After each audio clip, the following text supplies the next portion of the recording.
با تشبث حکومت جمهوری تاجیکستان کمک به طبقه نیازمند جامعه از جانب اداره و مؤسسه‌ها و شخصان علاوه به حکمی انعنه درآمده است. مکتب اینترنت دهه باشکومبیز جماعت علیچهار نوای مرغوب چنین اقدام را سال دوم است که از جانب تاجیک مطلوبات قبول می‌کند.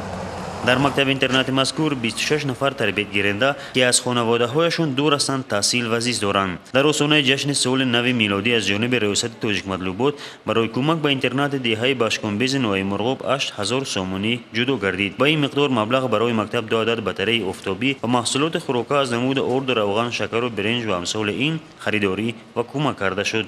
تربیت گیرندگان و آموزگاران این مکتب اینترنت از چنین عمل خیرخواهانه منتداری خود را نسبت حکومت مملکت و جمعیت‌های مددرسان ابراز نموده قید نمودند که در برابر تحصیل خوب همچنین پرورندگان مهر دیار و وطن خواهند بود.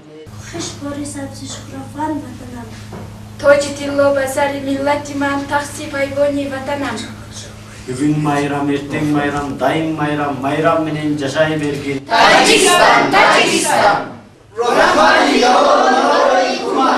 دایرکتور مکتب اینترنت مذکور و رئیس جماعت علیچهار نوای مرغوب برای چنین دستگیری حکومت مملکت اظهار سپاس کرده قید نمودند که خوانندگان و عموما ساکنان هم قرقیزتبار و هم تاجیکتبار نوای مرغوب از امدادهای پیوسته حکومت مملکت برخوردار می باشند.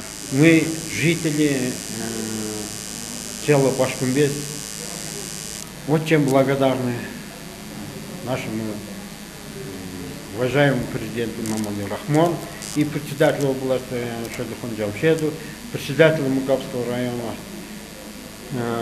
Мурзабаю Аблакимовичу и председателю Таджик Матлубот Горно-Бадахшанской автономной области за оказанную помощь нашему интернату. تربیت گیرندگان مکتب اینترنت دهه باشکومبیز در جواب چنین غمخوری‌ها برنامه آماده کرده خود را پیشنهاد کردند.